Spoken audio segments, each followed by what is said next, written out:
दोस्तों, क्योंकि सास भी कभी बहू। आज के एपिसोड में आपने देखा कि तुलसी नोएना को सलाह देती है कि वह अपनी सहेलियों को बताए कि वह मजाक को हद से ज़्यादा ना बढ़ाए और चेतावनी दे कि मजाक ही हमेशा एक सीमा होनी चाहिए।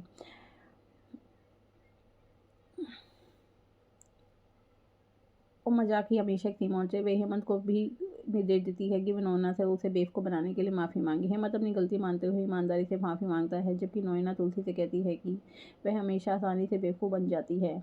बाद में मिताली और अंगद की अंगूठी की रस्म में नोएना स्पष्ट रूप से परेशान दिखाई देती है। मिहिर उसके हाव भाव देखता है और उसे पल को याद करता है जब उसने उसने गलती से उसे अपने प्यार का इज़हार कर दिया था। जैसे कि मिताली और अंगद ने अंगूठियाँ बदली, तभी सभी ने उनके हार्दिक बधाई दी। एक फ़ोन कॉल का बहाना बनाकर नोएना चुपचाप समारोह से चली जाती है और सूची को वहीं रुकने और अपनी बेटी की सगाई का आनंद लेने के लिए कहती है। इस बीच मिताली और अंगद केक काटते हैं और सूची और नोएना के साथ खुशी के पल बिताते हैं।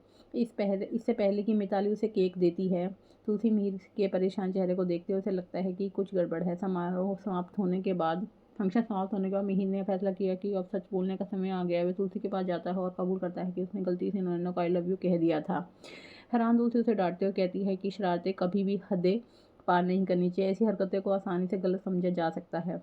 वह उसे जिम्मेदारी लेने के लिए और ठीक से माफ़ी मांगने के लिए कहती है। हेमंत बीच में आता है और मिहिर को शांति से मामला ख़त्म करने की सलाह देता है। हेमंत बीच में आता है और मिहिर को शांति से मामला ख़त्म करने की सलाह देता है। उसे भरोसा दिलाता है कि तुलसी उसे माफ़ कर देगी। हालांकि मिहिर को लगता है कि उसने बहुत बड़ा अपराध किया है। हेमंत उसे शांत रहने और ज़्यादा ना सोचने पर जोर देता है। इसलिए सूची नोएना को कॉफ़ी देती है, जो बताती है कि उसने पेरिस की टिकट बुक कर ली है। सूची उसे अमेरिका में जो भी कुछ हुआ उसे भूल जाने के लिए कहती है, लेकिन नोएना शिकायत करती है कि हेमंत ने उसकी योजनाएं बिगाड़ दी है। सूची उसे बताती है कि वह बेवकूफ़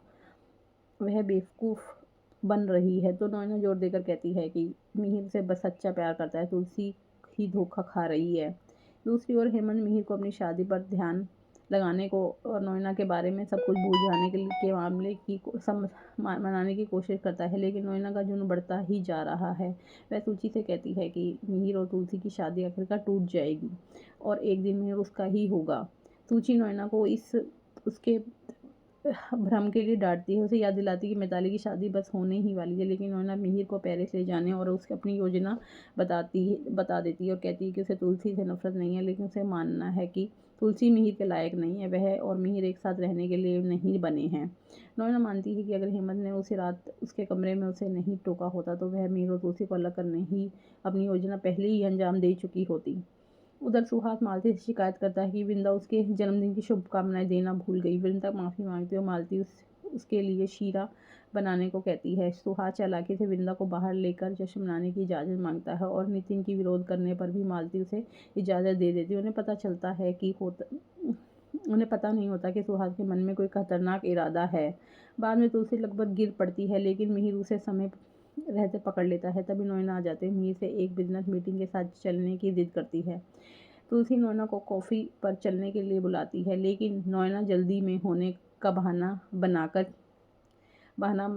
मना कर देती है। वह मीत से कहती है कि वह तुलसी के साथ ही रहे क्योंकि उसकी कमीज गंदी हो गई है। वह उसे एक ऐसे क्वालिटी से मिलने नहीं ले सकती।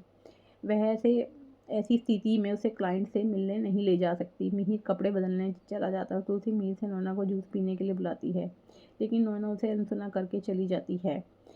एक रेस्टोरेंट में अंगद और मिताली डिनर के लिए पहुंचते हैं। वहां अंगद सुहास को कमरे की चाबी लेते हैं और वृंदा को कमरों की ओर ले जाते हुए देखते हैं। शक होने पर अंगद चुपचाप उनके पीछे पीछे जाता है। अंदर सुहास खुद के लिए एक ड्रिंक बनाता है और वृंदा को बियर ऑफर करता है और कहता है कि वे उसका जन्मदिन मनाने आए हैं। वृंदा उसके व्यवहार से झिझकिचाती है और उसे केक काटने के लिए कहती है, लेकिन सुहास नशे में धुत और बुरी नीयत से वृंदा को बिस्तर पर बैठने के लिए कहता है। कुछ ही पल पहले वह झुककर उसे चूमने की कोशिश करता है।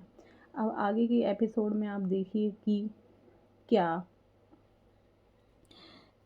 क्या वृंदा और सुहास की इसी बात पर लड़ाई हो जाएगी और कोई कमरे में आकर वृंदा को बचा लेगा, क्योंकि वृंदा तो सुहास से प्यार नहीं करती। उसे नहीं पता था कि सुहास उसे किस इरादे से रूम में लेकर आया था। वह तो उसके साथ घूमने का प्लान बना रहा था। अब आगे का एपिसोड जानने के लिए हमारे चैनल को लाइक और सब्सक्राइब कीजिए।